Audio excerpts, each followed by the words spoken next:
They came for safety, for work, for a chance at a better life. Instead, many found something else entirely: commodification, detention, and, at the worst moments, being sold like cargo. This is the story of the modern Libyan slave trade. In 2017, video footage surfaced showing men being auctioned in Libya. Terrified migrants, as described by witnesses, were sold for as little as a few $100s. The images shocked the world and forced one simple question: how did this happen, in the 21st century, on the shores of the Mediterranean? To understand the modern slave trade in Libya, we have to start with 2011. The fall of Muammar Gaddafi pulled the country apart. Militias filled the vacuum, rival governments emerged, and state institutions fractured. What followed was years of instability, armed groups controlling neighborhoods, porous borders, and a booming illicit economy. That environment created fertile ground for smugglers and traffickers.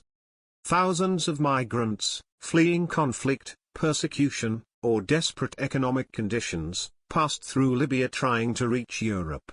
Smuggling networks turned that desperation into profit. Migrants paid smugglers for passage, and then, at times, were detained.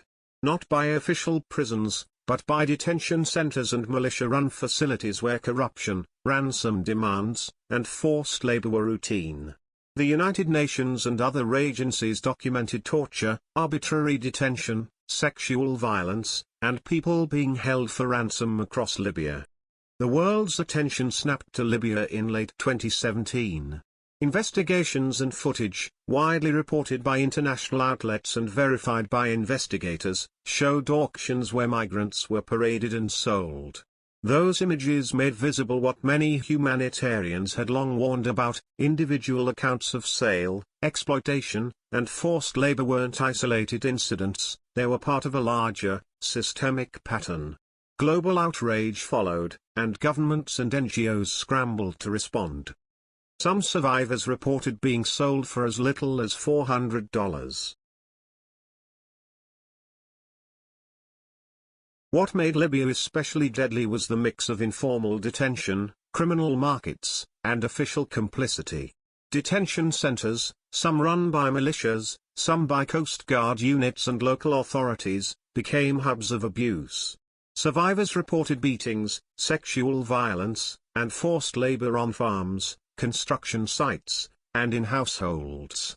In some cases, traffickers extorted families back home, demanding ransoms.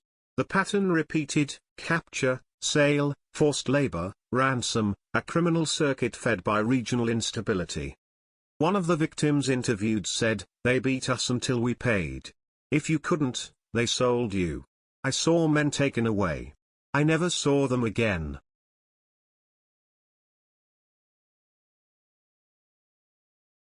The footage and reports forced action, or at least promises of action. The UN, EU, and African Union increased pressure on Libya and on European migration policy.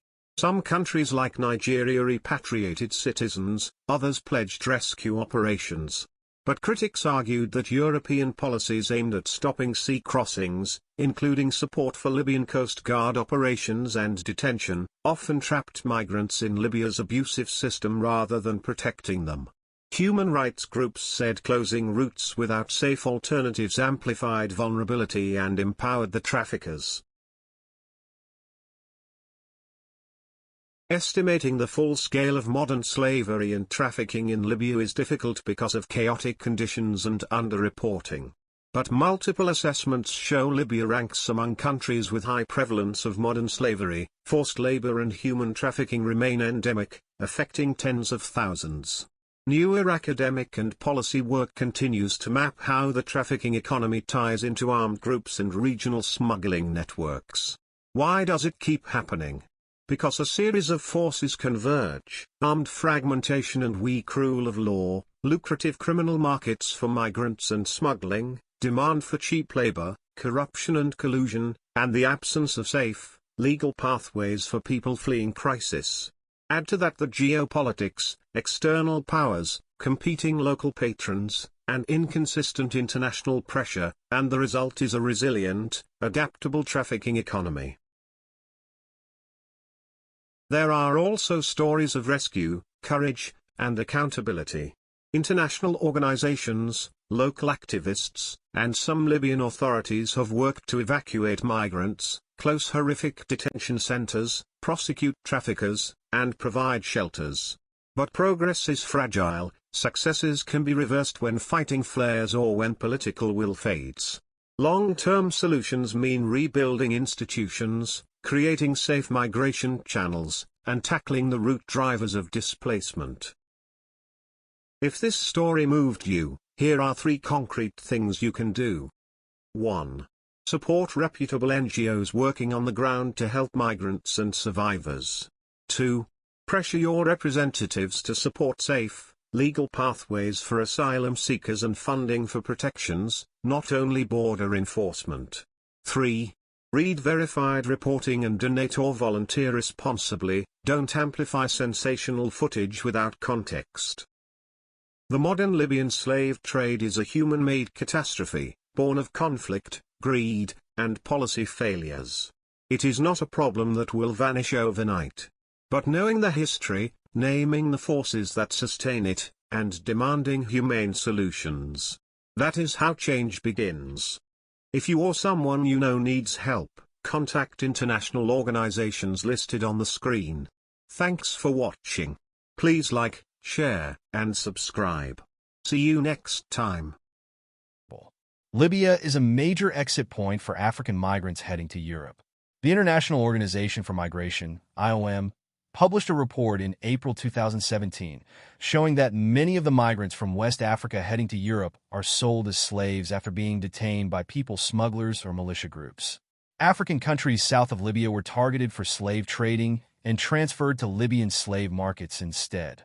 According to the victims, the price is higher for migrants with skills like painting and tiling.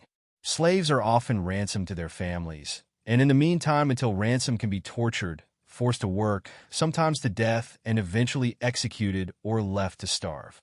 Women are often raped and used as sex slaves and sold to brothels and private Libyan clients. Many child migrants also suffer from abuse and child rape in Libya. In 2017, CNN received a video of a slave auction in Libya. A human trafficker told Al Jazeera hundreds of migrants are bought and sold across the country every week.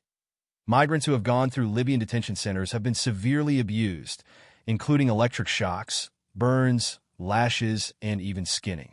A Libyan group known as the Asthma Boys have antagonized migrants from other parts of Africa from at least as early as 2000, destroying their property. Nigerian migrants in January 2018 gave accounts of abuses in detention centers, including being leased or sold as slaves. Videos of Sudanese migrants being burnt and whipped for ransom were released later on by their families on social media. In June 2018, the United Nations applied sanctions against 4 Libyans, including a Coast Guard commander, and 2 Eritreans for their criminal leadership of slave trade networks.